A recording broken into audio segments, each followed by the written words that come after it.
recording. I'm so sorry for my lack of grammar or so since I'm. Oh my gosh, you're great. I can't. But you're actually. You should have no apologies. The fact that you have another language is pretty impressive. So. Oh, thank you. Well, if I hadn't learned English, I would have been pretty screwed. Oh really? Yeah, since we're not going to talk a lot about me, but I'm doing a lot of independent filmmaking and such, and in Sweden, that's a pretty underground thing, and nobody really cares. So we really have to reach out to other countries, and like Germany, Germans are so bad at English. So I had to learn German, so I kind of know a bit of German, and I think I know a lot of English, and yeah, Swedish, of So course. how many do you have? That's 3 languages that you know. Is there more than that? No, it's just I would say 2.5. That's amazing. Well, gosh, that's fantastic. Did you learn this early in your life when your brain was nimble, or did you have to pick this up a little later? No, I would say I kind of learned it early because I grew up with a lot of gaming and Right. movies. And a lot of countries like France or Italy and Germany actually have a lot of dubbing done on their Right. films and such. So, Well, that's a question for you. When you watched or when you played Phantasmagoria, were you watching it in its original English, or were you listening to a dubbed version of it? no, I listened to the original English. Okay, great. I think as if I'm gonna sound a bit like pretentious or such, I would say that if you listen to it becomes something completely different when you change the language in a film, because you lose some of the melody and tone, I would say, if the dub actors really doesn't nail Absolutely. it. Absolutely, yeah. So, well, yeah, okay. Well, oh gosh, that's okay. So I'm sorry, something else just popped up, so I'm good here. All right, I gotta make sure I turn all my. The problem with having your computer when you're trying to have a conversation, of course, is that your computer has so many other things on it that you're trying to get done. So I need to just clarify. I'm gonna minimize everything so I can talk to you here.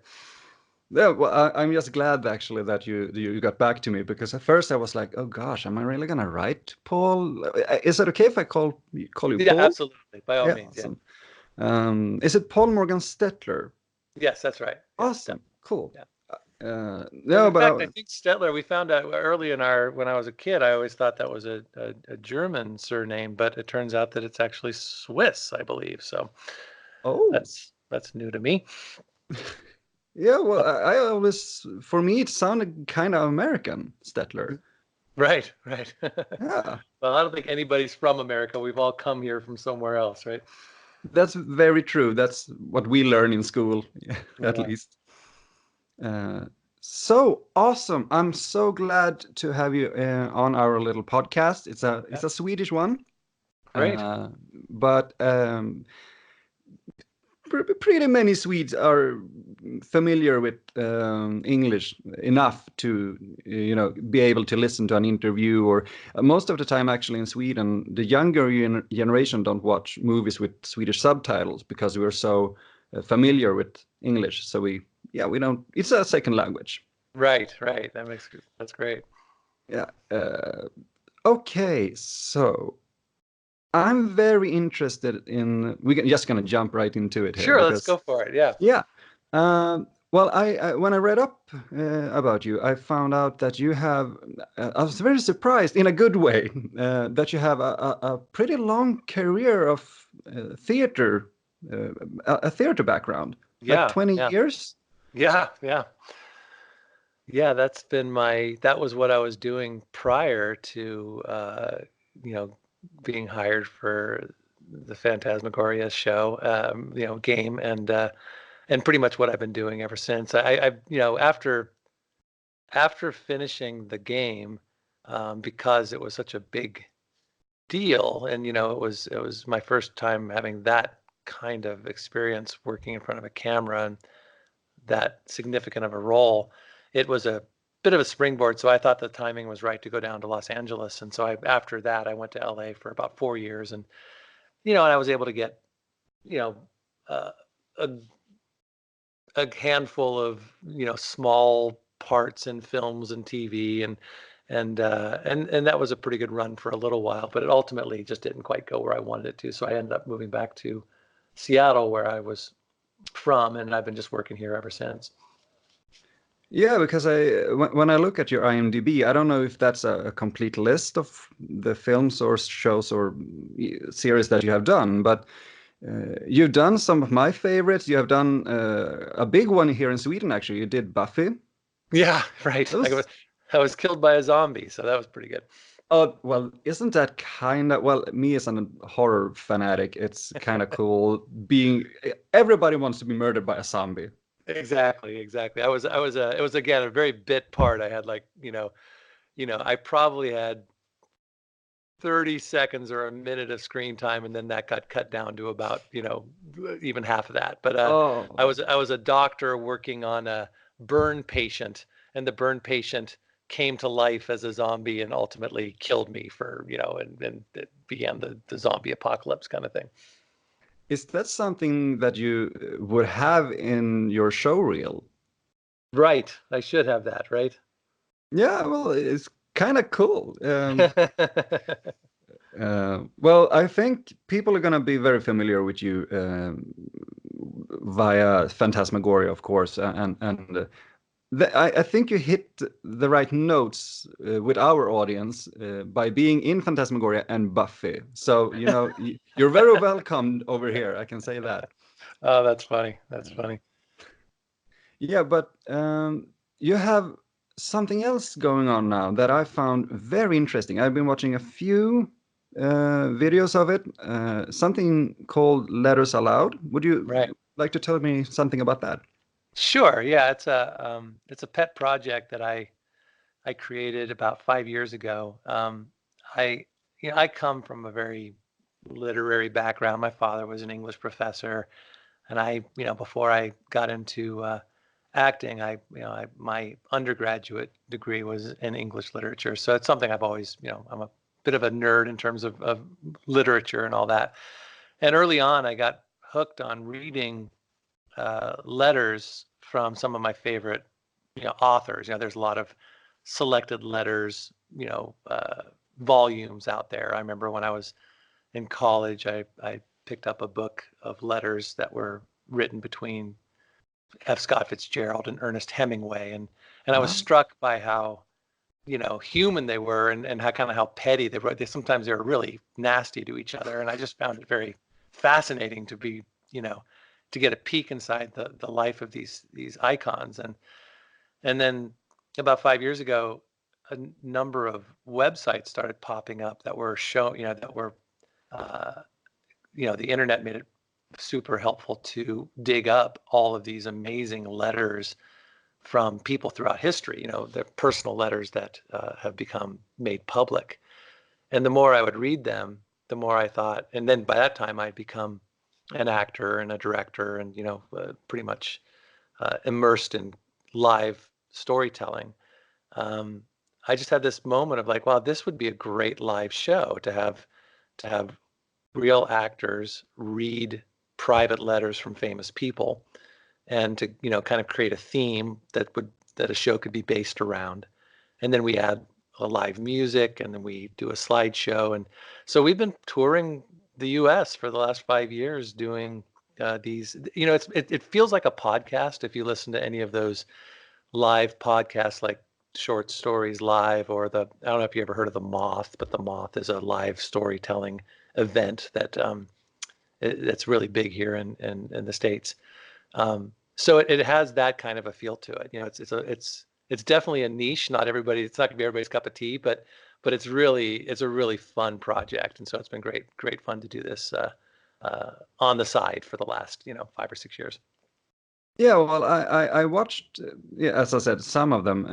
They were available on your YouTube page, and I found them very interesting because I myself come from a theater background, so to me it was something new. I hadn't seen something like that before because my my background is, in classic Shakespeare, that kind of Right. Right. theater. So I found it very interesting seeing something like you said, kind of like a live podcast and not just focusing on, big set pieces or Right. things That's like that. very simple. Yeah, we keep it really simple. And I make sure that the actors on purpose don't memorize the letters. I want them because it really should feel like they're being read because letters were meant to be, to be read and not performed, So Mm. we have minimal rehearsals to make sure that the actors have a good sense of what they'll be saying, but I want to keep it kind of loose as well so that they can, discover along the way.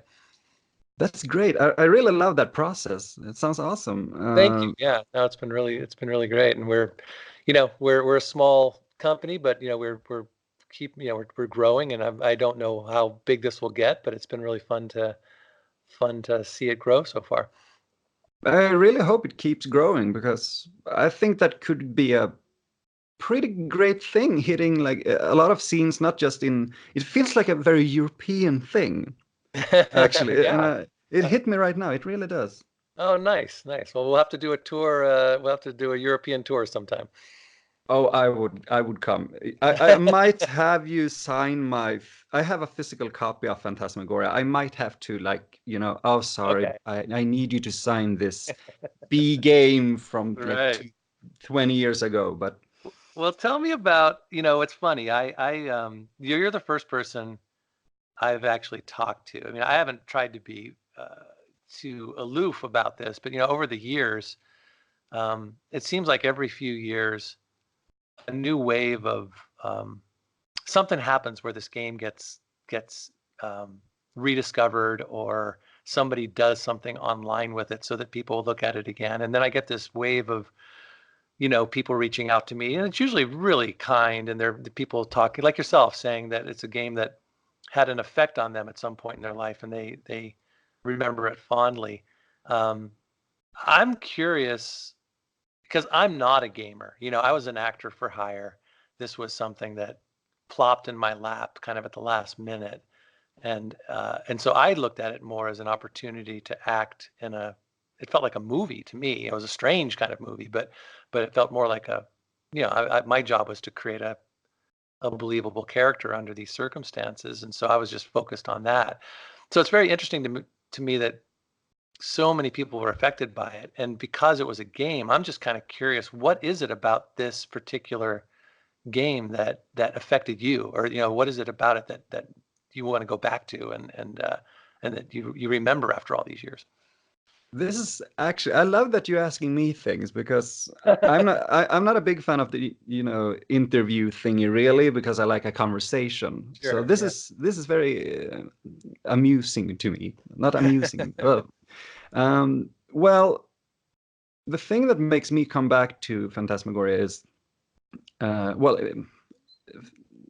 to be specific, it's the second game in the series, because the first one is, yeah, it's a kind of campy, fun movie. It's more like a you go there, you laugh, and you have fun with it. Yeah. The second one, to me, I discovered it. Oh my God, it was like 10 years ago, I think. Right. Uh, I've heard about it before, and then a YouTube personality back then called Noah Antweiler posted a Let's Play, as it's called, and he played through the game, giving commentary while he was playing it, and I found it fascinating because Mhm.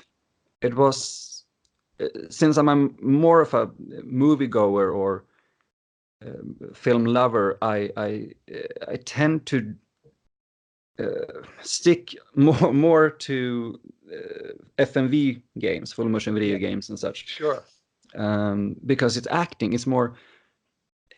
Just find it more interesting. But the thing that Phantasmagoria did was a lot of things that no one would touch upon today even. Because you have the relationship between Trevor and Curtis, the relationship between Curtis and Therese, and a lot of mental health, actually. Yeah, absolutely. That was fascinating to me. So when I that part, I still think, as you said, I don't think people would touch that material today. I mean, it was such a strange, it was amazing to me that this big of a budget, this big of a event that they were really creating. Because again, I'm not much of a gamer, but I did watch a little bit of the first one, the first Phantasmagoria, and this was such a huge leap farther into taking chances. I thought, doing everything live. I think the one thing is that's funny is that I think we killed the live action video game. I think we created it and then we killed it because I don't think anybody's ever done it since then. It was probably too expensive, and I think the gaming world. Maybe you can correct me if I'm wrong, but I don't think gamers all knew necessarily what to do with it because so much of it was like a movie. And I think that people that were, because when it first came out, it didn't really do very well. I think people were really disappointed in the game aspect of it and found the movie stuff to be a little, they had to wait for too many, it was boring for them to sit and wait through it. But I just think that when people take the time, like you said, to this story of a person dealing with his identity and on so many levels, it was sexual identity, his orientation, his, the split personality of who he is and the sort of monster from within. And, and then just taboo subjects like S&M and things like that. That was crazy to be doing that at that time. Yeah, especially in a game, but I think that was the right medium to do it in, because you as a gamer or a player, I'm not really a gamer myself, but when I play it, when I play a game, I have to make the choice. I have to push myself forward. When I watch a movie, I can close my eyes. Yeah. But making Curtis do the things he did felt like I was doing it as well, much more than I feel in another kind of game. And I think a lot of it comes down to actually great acting, because the first game was, it's a fun, it's fun, but this one I really felt for the characters. I really cared for them. So I think all of you really did a great job conveying the feelings that the player was supposed to have. That's great. That's great. That was a good group of people for sure. They got some great, it was a fun group to work with.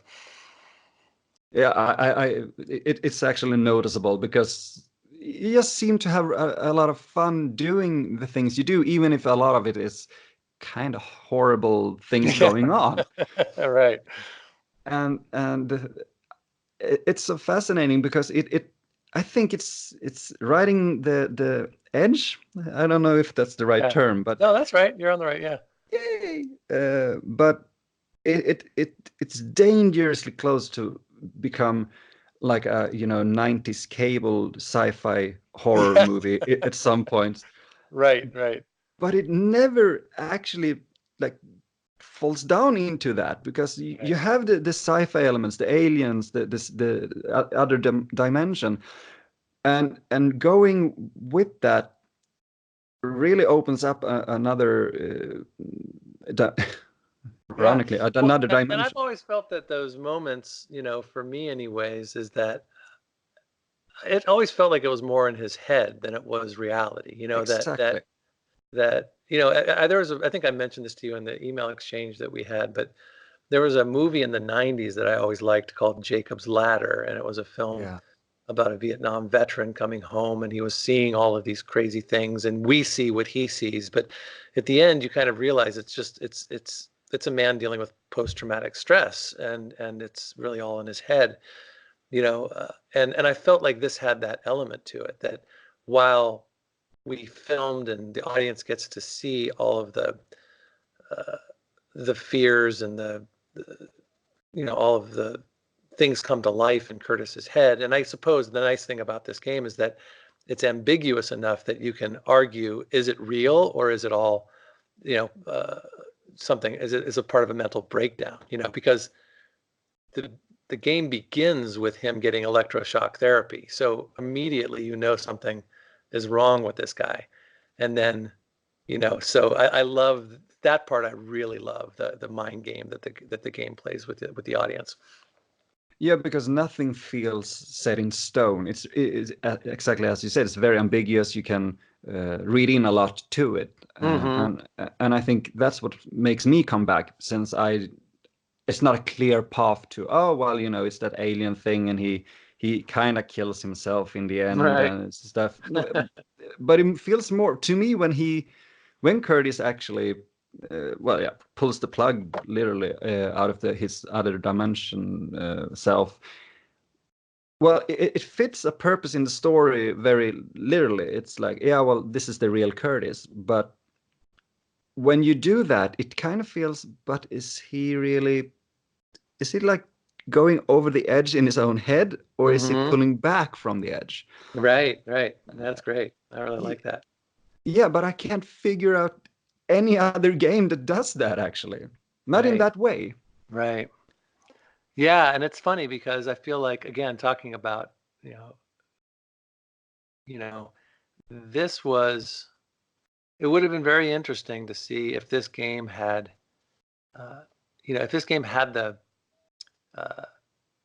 the audience that it, like I said, I remember it didn't do that well when it first came out. And so I wonder if it had done well. I wonder what kind of things it would have spawned. What would have been, what could have come out of this? Because it seems like games went back to a more cut and dry, winner loser kind of thing. And so it's funny how this ultimately this didn't create a new genre, which would have been neat to see. Yeah, because I think actually that storytelling took a step back from after Phantasmagoria, because, as you said, you kind of went out with a bang. You kind of both created the pinnacle, I would say, of FMV games, and then it kind of killed it as well, because it was a very big thing maybe at the wrong time.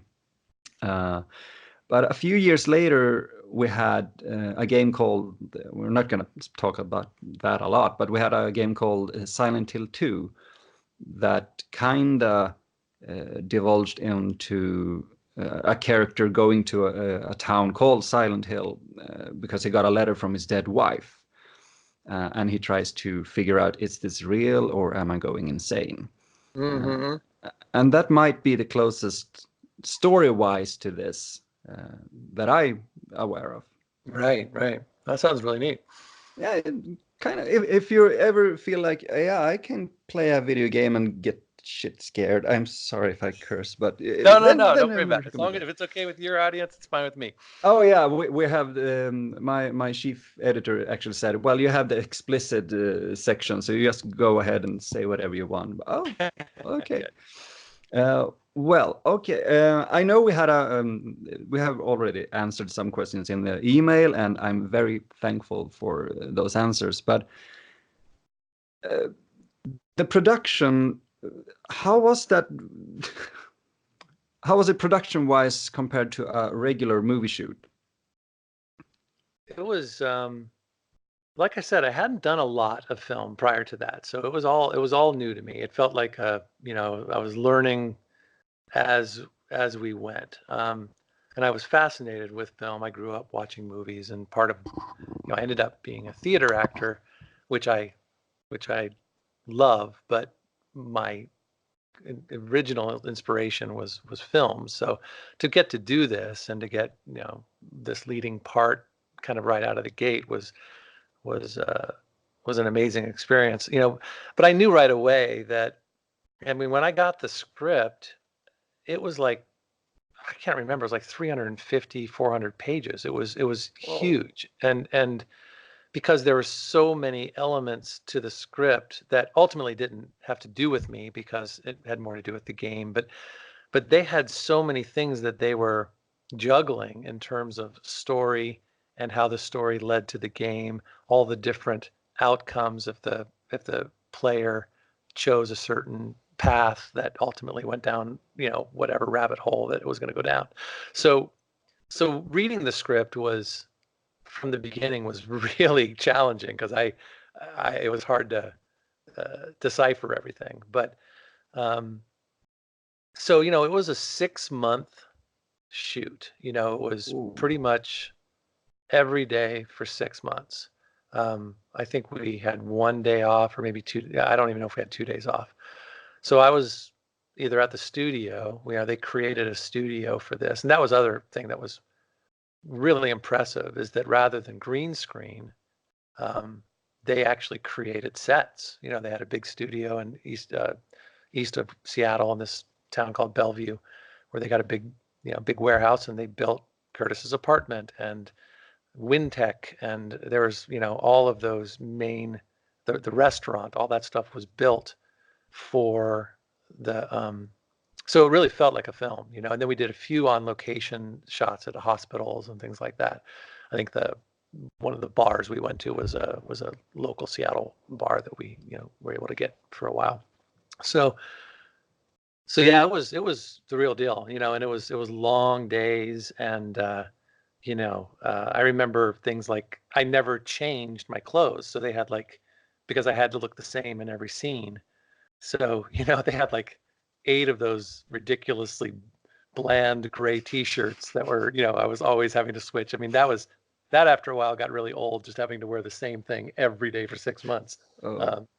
But it was great because since I was there all the time and I got to know the crew and the director really well, so we became really close. And then the actors would come in and out because they weren't. So it was always like a new person would come in that day that I got to do a scene with, and so it was always kind of fun to meet new actors, or to have my co-stars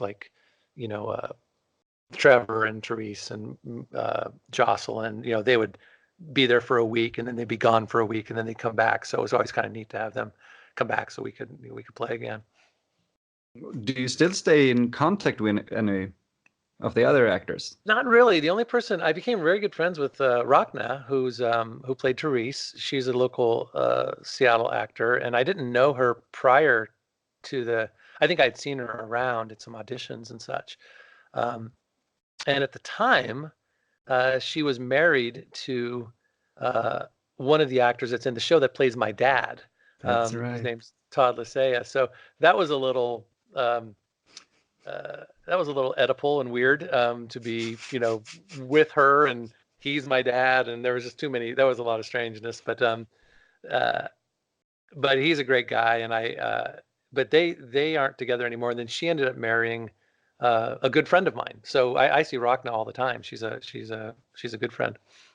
Well, that's amazing. Yeah. And then the other ones I never really, I have Paul Mitri, who played Trevor. I know he moved to Japan with his wife. I don't know if they're still there or they're back, but I hadn't seen him in a long time. And then I don't think I think Monique and I may have stayed in touch, a little bit for the, a couple of emails here and there, but I haven't seen her since then. I've always thought it would be interesting, and I'm always amazed because of the interest in this show, or in this game. I always call it a show, in this game, why no one has reached out to try to do a like a reunion of some sort. I think that it would be kind of neat to get the whole group together for some kind of conference, or comic conference or something like that, or game conference, and have us come back and talk about it and sign some autographs and stuff. I'm surprised that's never happened.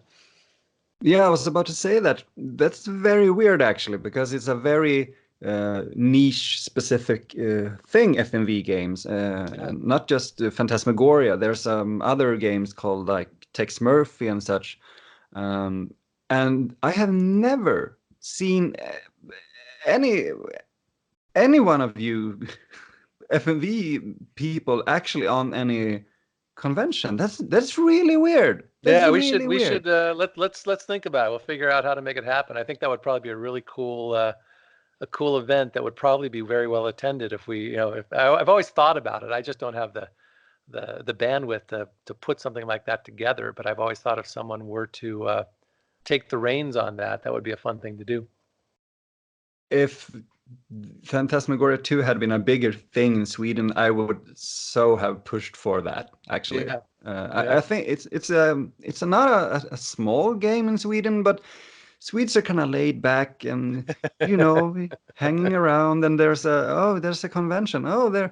I live in Gothenburg, and we're kind of famous apparently for being very laid back when famous people come to our town. Arnold Schwarzenegger apparently hangs around here, and he's like, yeah, well, people here don't care. They're like, oh, cool. Yeah, I loved you in that movie. That's funny. That's great. But I would love if you could just send my regards to Raguna. I'm Ragna, sorry. Ragna, yeah. I certainly will. Yeah, she'll be tickled to hear that I talked to you.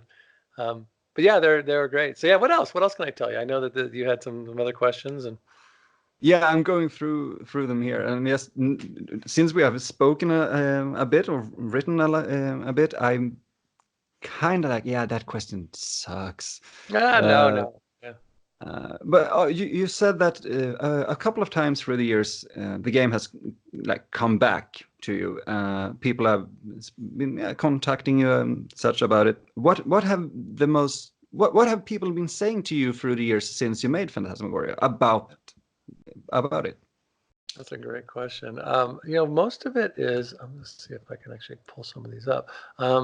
Most of it is really just people curious. A lot of times I'll get some kind of, it's usually through Facebook or something like that. I'll get some sort of a message from somebody. And let's see here. But most of it is always, in the realm of just, I played this game. Is this really you? I thought you were great. This game meant a lot to me when I was younger. It's been, there's one. People are just very kind. They'll say, I hope you don't mind me contacting you, but I'm wondering. Somebody was asking for the screenplay. That's a different one. But it's very simple.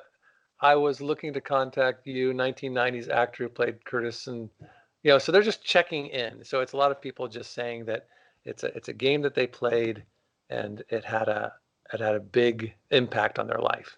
So it's very flattering. Yeah, but I think that the thing with Curtis is that maybe a little bit because of the bland clothing. Because it's very bland, but you can apply yourself to him. You can actually feel like you're there. It's not a very... it's kind of iconic in the FMV gaming circuits because, it's kind of a running gag sometimes that, he never changes his shirt. Why doesn't he? But I think part of that was continuity, wherever. Because the thing is, you think about it, if I'm in my apartment and you move around the apartment and see all the things that, and then some of the films come up there, and then you decide you want to take me to work.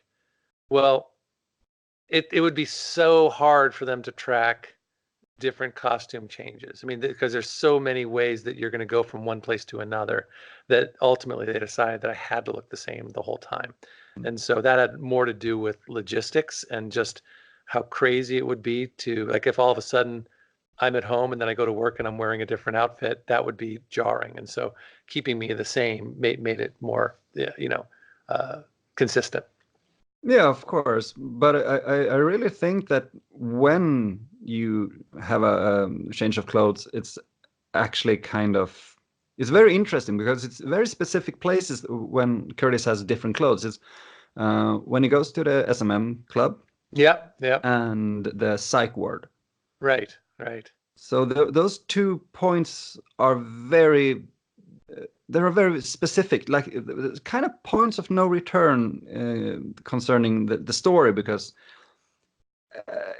it's kind of like you said, it's kind of jarring actually just seeing him wearing a jeans jacket and such, because all of a sudden, like, oh, this is unfamiliar to me, and at the same time, you're standing in an SMM club, so Right. it's That's kind of funny. awkward. It's funny that you remember that now they're so clear. But I remember pushing for that. I remember that was a big thing where I thought, there has to be a couple of moments in this experience where we see Curtis outside of his element. And if he's outside of his element, it would be interesting to see him and looking slightly different. Because as you said, those are points of no return. That S&M club was the beginning of him, going down a road with Therese that he wasn't going to return from, in terms of his, you know, some of his sexual tastes and such. And then of course, with the psych ward, that's huge, right? And so that's funny that you noticed that. I think that's a really good point. Well, thank you. I'm kind of shaky on my voice because I'm gonna be honest, I'm a bit nervous, but I'm having a great time. Oh, good. I'm just gonna address, yeah. I'm just gonna address that. In the podcast part, I usually have a co-host, and he was like, "Are you gonna do this interview?" Yeah, if he wants to, I'm gonna do it. So, yeah, could you do it on your own? Yeah, there's no why? So I'm freaking out during those segments. So yeah, he's a great guy, but I think I'm gonna handle the PR situation kind of thingy. Well, okay. I'm going through my questions here now. That's a good question. It wasn't on my sheet here.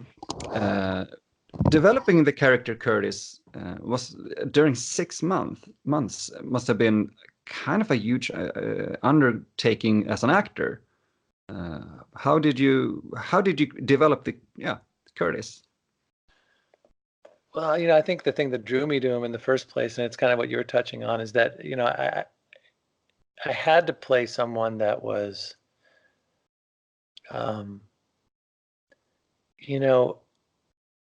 everything happens to him. He can't. The other character, a lot of the other characters got to be a little more dynamic, and they're the ones that sort of were, So he's someone who was very fragile. I mean, just the idea that he was committed to a psychiatric ward and had dealt with electroshock therapy and was basically trying to build his life back together. I just saw a very fragile person that was tiptoeing back into society, and kind of like a baby, just learning how to be an adult again, and negotiate his friendships and his relationships. And so I just felt like if I stayed, to me, it was just trying to be as honest as I could in those given situations. There were times when, because we would shoot out of sequence, it's been a long time, so I'm trying to remember all this, but I remember that, we would shoot a lot of the scenes in the apartment because it was easier to do that, and then we'd move somewhere else. And so sometimes I'd be shooting a scene deeper into the story, and then I'd have to come back the next day and go back to, earlier in the story. And that was always a little bit like, okay, where was I again? And what was my state of mind? I remember one day there's some scene where he gets stuck, and all the people that have been murdered come back to him, and they've got a hatchet, and they're kind of zombies, and tracking him down. And I think that there were 3 or 4 different scenarios where I was caught and killed or chopped up or something like that. And I remember that day I didn't know what I was getting into. I mean, for some reason I didn't realize that was the scene we were doing. So when I got there and they said, "Oh yeah, this is this thing, and I'm going to be screaming bloody murder, and I'm going to be in this really intense, emotional place," I remember that was like, I am not ready for this today. I just didn't know that. So there were moments where it was really hard to go to those places, but for the most part, you knew what you were going to be getting into that day, and you just had to prepare, accordingly. Would you say that segment or that sequence, because I know exactly which sequence it is, and that one always stresses me out in a good way. Yeah. But would you say that that was maybe one of the harder parts during the production? Yeah, that was really, yeah, that was a tough one. I think I would say that was one of the harder ones. We also had to, one of the most fun parts was because I think I die probably, I don't know, you may know better than I do, but maybe 10, 12 different ways. And so it was a lot of fun over the course of the time to film all of my potential deaths, stabbing, shooting, and all that stuff, and, getting chopped up. I thought that was always kind of fun to, at the end of the day, it was physically draining, but it was kind of, I always found it humorous that, there were so many ways for him to, there's only one way he actually gets out, and so many other ways he doesn't. Yeah, I'm sorry. I think I accidentally have murdered Curtis about 10 times by a security guard with a gun. It's a tough one. But that's actually really interesting. I had a question, but I forgot it. It was No, that's all right. great. I go back to my cheat sheet again. Yeah, sure. But there's a lot of gory sequences. Yeah, that's the thing. Yeah, you said you really enjoyed being chopped up or murdered in different kinds of ways. And for me, as a horror guy, it's kind of the most fun part of a production. Oh, we're gonna do the gore scenes, or the not necessarily gore scenes, but the money Right. shot. But you're not really a horror guy, are you? No, not really, hardly at all. I've it's never been my. I'm not against it. It's just never been something I fully dove into. But I sure appreciate it. And the guy that the guy that did all the prosthetics and the makeup guy did a great job. And so it was really fun to be there. And it was more fun to do. I think when I watch scary movies, I don't have that thrill part. It just scares the hell out of me. And so I, I'm just not good at them. A lot of people love to be scared, but there's something really fun about it. And for me, it actually, it, I don't, I don't find the fun part. I just get too petrified. So I normally stay away from that stuff. Yeah, but it's completely understandable, actually. So if you don't find it funny or thrilling, why would you really put yourself Right. through that?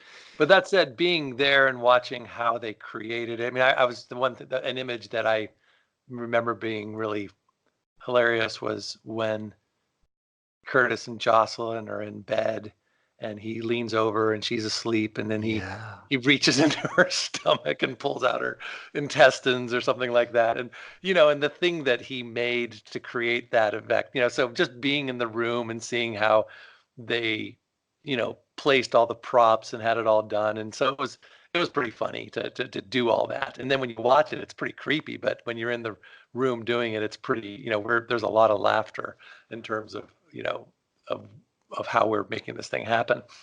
Yeah, when you begin to see the strings and the glue holding it all together. Exactly. Yeah. I actually did a short gore sequence in a short film for a festival just like a couple of weeks ago, and we were supposed to have a guy getting chainsawed in the stomach, and we Oh, shot. wow. Yeah, it was fun. This is the kind of thing I'm not tired of it yet, but I'm kind of being pigeonholed in. Oh yeah, you do that. Oh yeah, well I do a lot of other things. But we had to shoot this very quickly, so we just took the actor down in the basement, and then we had our actress with the chainsaw. And just, yeah, we're gonna take this like that and that angle there, and it was a very very short time schedule, so we had to shoot the gore sequence itself when the saw does its thing in my mother's bathroom. That was hilarious, with a live chainsaw in her Oh my gosh. shower. Yeah, it was great. But watching it's hilarious because it works. Yeah. It's amazing. But one of you actually said something there was really interesting, because I think the game is it's underappreciated as it is, but the effects of it, in it, the special effects, they are really creepy. They're really great, actually. Yeah. Well, the one that I thought was fantastic was when he's being questioned by the detective, and he's trying to keep it together, and he looks up, and the ceiling starts to collapse on her, and like some kind of disgusting claw starts to hover over her head. And again, it's all in his head, but he can't distinguish the two. But again, the guy that did that it was amazing, because these were not CGI effects. These were all things that these were all live, you know, puppet kind of, plaster stuff that he created. It was really fascinating. Yeah, and that scene actually, it hits me because I love that specific scene. And again, your acting is great because you act just as I think Curtis would in that situation, and you're shirtless. I'm just, maybe I'm reading too much into it, but I'm reading that as he's very vulnerable. Vulnerable. Thank you. Yeah. So I think there's something more to it than just a gory puppet thing. Right. My God, this game is deeper than I thought, and I always thought it had some more than other games, actually. Yeah. No. And as the years have go on, I think I agree with you. I mean, and I mentioned this to you in our email exchange. One of the things that was hard for me, and the gal that wrote it, Lorelei, I forgot her last name, Lorelei. To think what she had to, all the things that she had to juggle, the story, the game, the fact that she dealt with all of these really difficult issues in terms of, as you said, like sexuality and the, his psychological his psychological situation and all that. I mean, that's a lot. The one thing I felt that she didn't, her weak spot for me as an actor was dialogue, and I felt like some of the dialogue was challenging, and so there were a lot of times, in certain scenes where the actors and I would be like, oh boy, okay, how do we make this sound? How do we make this sound natural? And so I think, it's funny. I think somebody a few years ago did one of those mystery science theater sort of, they basically did the game and just made fun of it all the way through. And I thought that was we definitely deserved that part as well, because there are some cheesy aspects to the dialogue and all that. Yes, some parts of the dialogue still kind of makes me cringe, but then you come to like the therapist's office, and not only is it beautifully shot, but it's amazingly written. That was my favorite part. Those are my favorite scenes in terms of acting, in terms of really being able to. She was a really great actress, that woman. And like you said, I think they shot the people who shot that. These were some, they hired young filmmakers just out of film school at USC, University of Southern California. These guys were all like 22, but they were so talented. And, this was before, we didn't shoot on film, of course, but I don't think they had the HD stuff that we have today. And the cameras were fairly bulky. And so the DP, Matt something, I forgot his last name, Matt. I imagine he's probably working all the time now. But he was great, and his whole crew was great. And they just created some of the most beautiful cinematography for this thing. And that was the part that I was the most impressed by. And I worked, he was really helpful for me in terms of like knowing, letting me know where the camera was going to be focused on. Was this a close up? Was it a longer shot? And so he was really great at helping me know where to put my energies. But that psychological, the psychiatrist's office, like you said, I thought was the best writing of the whole thing. Yeah, I completely agree with you that it's actually one of the best part of the game overall, because the acting is great. The story elements really come through there, and it just hit me. That must have been hell, blocking that scene, how you would stand or move around, since you can talk about different things in different order. Because I know I've maybe once or twice broken the sequence, you could call it, by, I need to ask her about this letter and I'm going to show her this picture. And in like one instance, you're standing on that side of the room and in the next, the other. But it's never something, it's kind of, the suspension of disbelief. You are there and you buy into it. So it's not a problem because the scene is so good on its own that you really don't get pull out of it if you suddenly stand on in another complete spot. Right.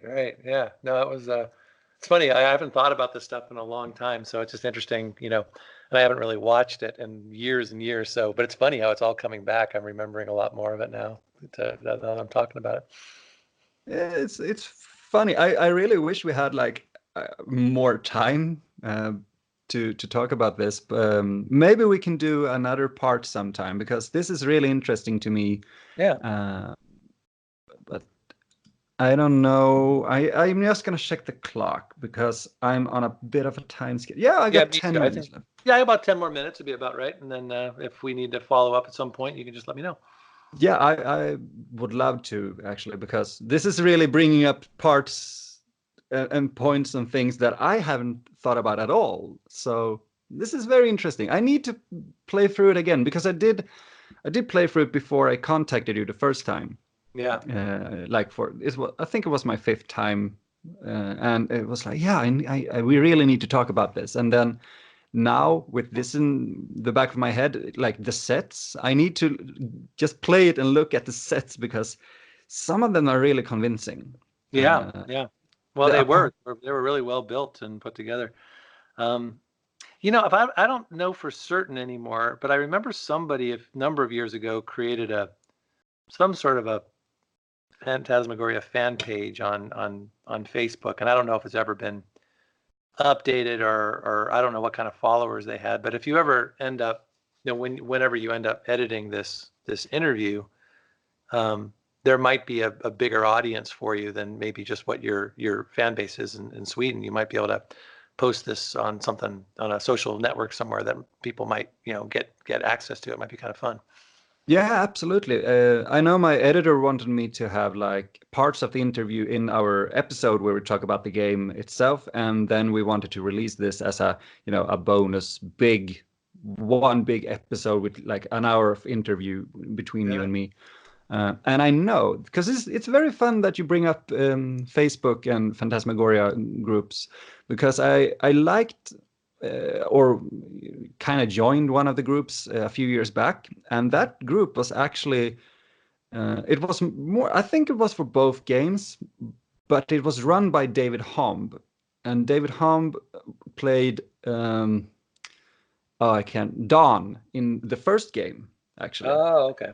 So it was kind of fun talking to him, and it was like, oh really, you're running this? Oh well, yeah, right. So maybe cool. That's funny. Yeah.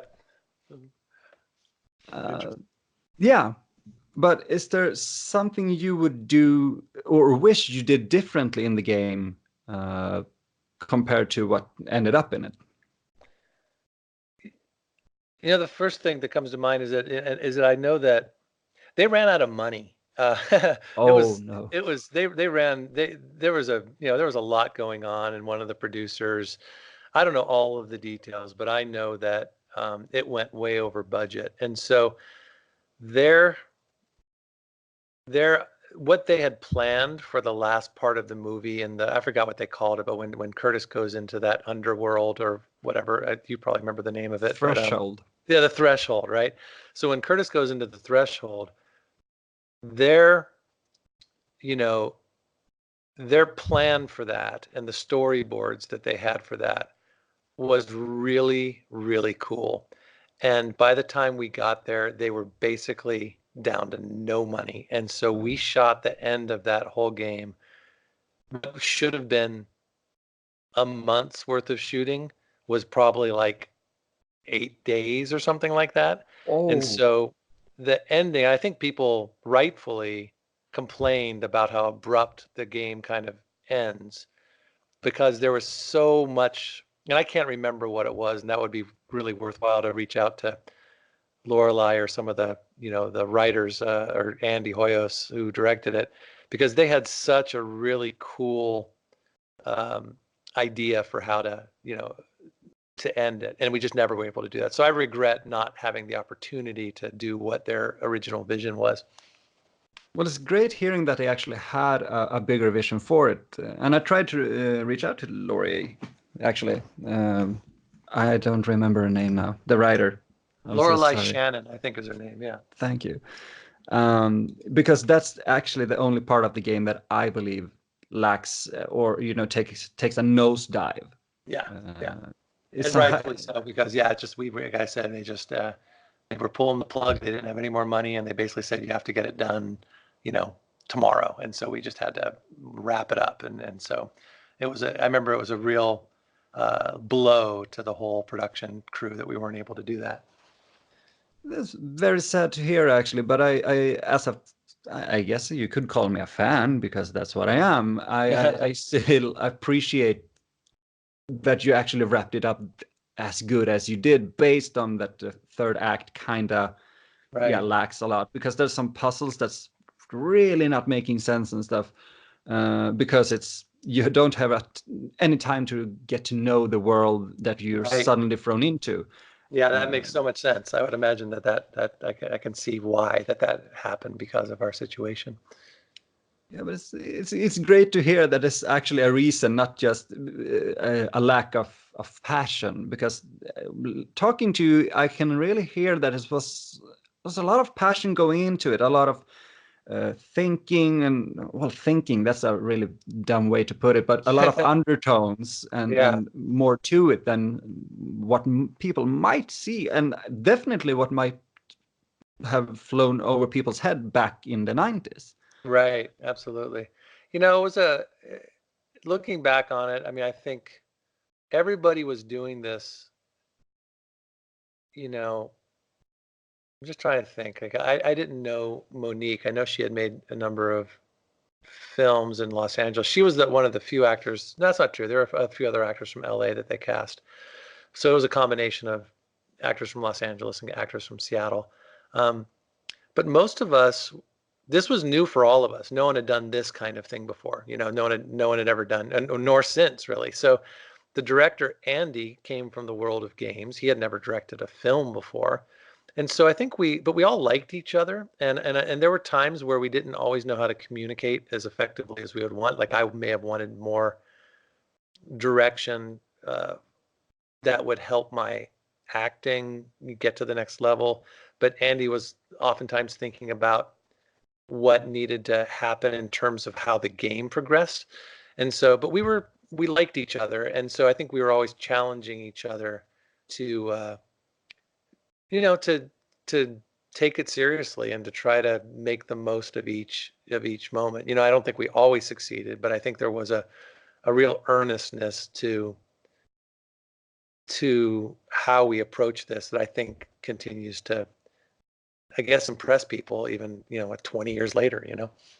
Yeah, I would actually say that it still does. I have a dear friend that I work a lot with, and she just started playing it, and she's kind of into it. And she's just like me. She has a background of a lot of mental issues way back in the teen years, actually, or most. Yeah, my English is really lacking right now. But it's she really. She has a great response to it. She's sitting here. She's not a gamer at all, and she's sitting here quietly and plays it, and she's really into it. She can play Mario Right. like die 2 times and then like, oh fuck it, I'm not doing this. And Phantasmagoria, she actually sits down and she really cares. She really listens. I never skip over a cutscene at all. Well, maybe I do when Curtis walks between places, but when something happens in the story, I always listen. Right. And some of my friends who plays it actually, yeah, well, I kind of know what they're saying here. And it's, to me, it's a bit disrespectful, and I really want to be there. When I sit down to play Phantasmagoria 2, I want to have the whole experience, because to me it actually means something. That's great. Maybe, yeah, I hope it doesn't come off as a weird thing, but it's actually one of my favorite games, because all of the things we have been speaking about for the last Well, hour. I think you're, I don't think you're alone in this. I think there are a lot, like I said, I mean, the amount of response I've gotten over the years um, tells me that people really got something profound out of this experience. And so that's really neat to have been a part of something like that, So I'm just glad that it's continuing to, it's one of those great cult-like, you know, games now where people find out about it and someone tells someone, and then they go, and like your friend you're just talking about, who are going to experience something I did 20 years ago, but they're going to experience it for the first time now. That's really neat. I'm really humbled by that. Yeah, that must be a pretty crazy experience, actually. Yeah. That's kind of cool. Doing like a game or a show back in the 90s, and then, yeah, like precisely what you're saying, it just hit me now that that's really cool. That's Yeah. really amazing. And it's Uh, different than a movie, right? As you said, like, because it is interactive. And so somebody who's going to experience this game for the first time is going to interact with it in a way that, like you said, you can't with a movie. You can experience a film and see some old amazing movie from the 1970s or something and still appreciate it, but this requires you to be involved, and so that's really neat. yeah, you have to pay attention. You can't take up your phone and start like surfing around. You actually have to partake in what's happening to move forward. Right. And thinking about this is interesting. Netflix really recently released, the show Black Mirror. Yeah, I was thinking the same thing. It seems like in many ways Black Mirror was the next thing. It was Phantasmagoria 2 and then the Black Mirror episode. I don't know if anybody's ever tried doing it between us and them. Yeah, well, that's my thought exactly, because when I heard, yeah, Bandersnatch, this new interactive episode, and I was like, oh, Phantasmagoria did that way back. I was kind of the bummer guy, apparently bringing the room down, but you did it way before, and Yeah. I haven't seen Bandersnatch yet, but maybe this is maybe the starting point for the revival of full motion video games. Who Yeah, knows? maybe so. Wouldn't that be something? I haven't watched it either. In fact, I tried to watch it, but I don't think my TV was equipped. So I still need to watch that at some point. I'd love to see what they do with it. Yeah. But So a final question for yeah. this time, at least. If the chance of a sequel would come now, 20 years later, would you do it? Oh, I would, the idea of it would, my first question, it would all depend.